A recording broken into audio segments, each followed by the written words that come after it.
ஒரே வார்த்தை எழுதலாம். நான் என்ன பண்ணணும்னு யாரும் கேட்க மாட்டேன்றீங்க. ஆனால் மாமதுரை நோக்கம் ஆரம்பித்தது சுற்றுலா வளர்ச்சியாக இருந்தாலும் ஒவ்வொரு உறுப்பினருடைய வளர்ச்சி தான் இன்று வரைக்கும் நாங்கள் பார்த்து கொண்டு இருக்கிறோம், நடந்து கொண்டு இருக்கோம், நடத்திக்கிட்டே இருக்கோம்.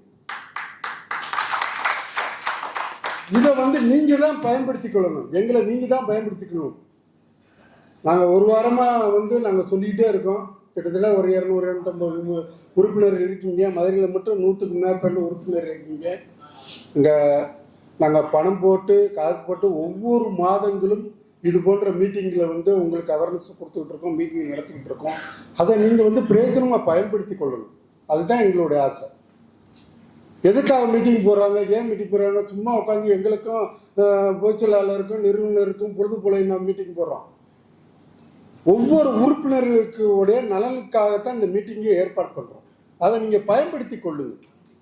சாதாரண ஒரு மீட்டிங் போட்டோம்னா ஒரு 10,000 ரூபாயிலேருந்து 15,000 ரூபா வரைக்கும் செலவாகுது. இது எப்படி எடுக்கிறோம்? உங்களோட உறுப்பினர் காசை எங்கள் நிறுவனர் ஏற்கனவே சொல்லிட்டார். நான் அவங்ககிட்ட இருந்து வாங்கியே நம்ம செலவு பண்ணுவோம், நம்ம கை காசு போடக்கூடாது அப்படின்னு. ஆனால் சிட்டாவே அவர் ஃபார்ம் பண்ணிட்டு அதில் கை வைக்காமலே என் கையெழுத்தே இருக்கக்கூடாதுன்னு நினச்சி, ஏன்னா பேங்கில் அதை முடிவு பண்ணிட்டார். ஏன்னா நான் கை வச்சிருக்கேன்னு தெரியும் அவருக்கு. ஏன்னா நான் உழைப்பை கொடுக்க முடியும், என் திறமையை கொடுக்க முடியும், என் பொருளாதாரத்தை உங்களால் எனக்கு கொடுக்க முடியுமா? நான் அந்த நினைப்பில் தான் நான் அதை நான் சொன்னேன். நான்